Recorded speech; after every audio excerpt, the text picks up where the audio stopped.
What's going on, everybody? Today is day 34 of 75 Hard, and today I want to talk to you guys about focus and why your focus is your greatest asset. So, a lot of the times, sometimes we'll have these big goals, we'll have these big dreams, we'll have these big aspirations, but sometimes we fail to realize that our most important asset that we have is our focus, because in order to achieve those things, we must be able to have a high amount of focus when it matters, most importantly, right? As a man, you should be self-aware, and as a woman, but as a man, you should be self-aware and you should be always in the present moment, right? You should be focusing on completing the tasks that are in front of you, so then you can move forward onto the next one, and allow that focus to compound into greater things, right? A lot of the times we'll start something and we haven't yet trained our brains to focus on the task that needs to be done in the right way, right? Sometimes that requires us to start with the basics, right? Go to the gym and try not to look at your phone and get through the whole workout without looking at your phone.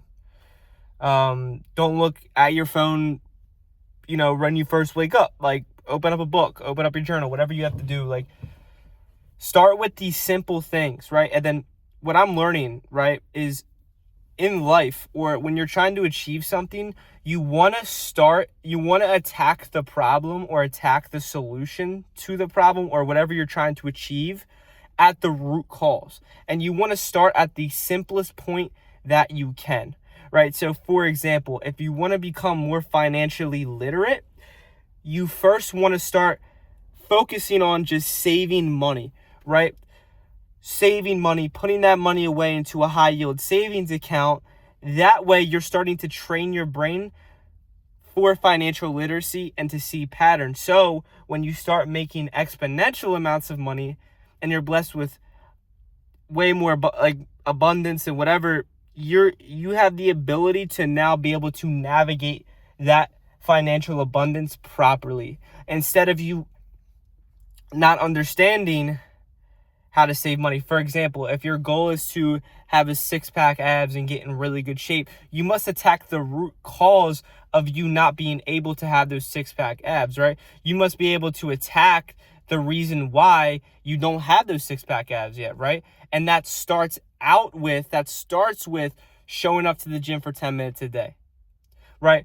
Eating something healthy, right? Going on a 10-minute walk every day. You want to attack it at the root cause. So you know why you do that? Because that focus on that root cause will start compounding into bigger and better results. Now, instead of just going on a 10-minute walk, you're going on a 20-minute walk. Now, just spending 10 minutes at the gym, you're spending 20 minutes at the gym.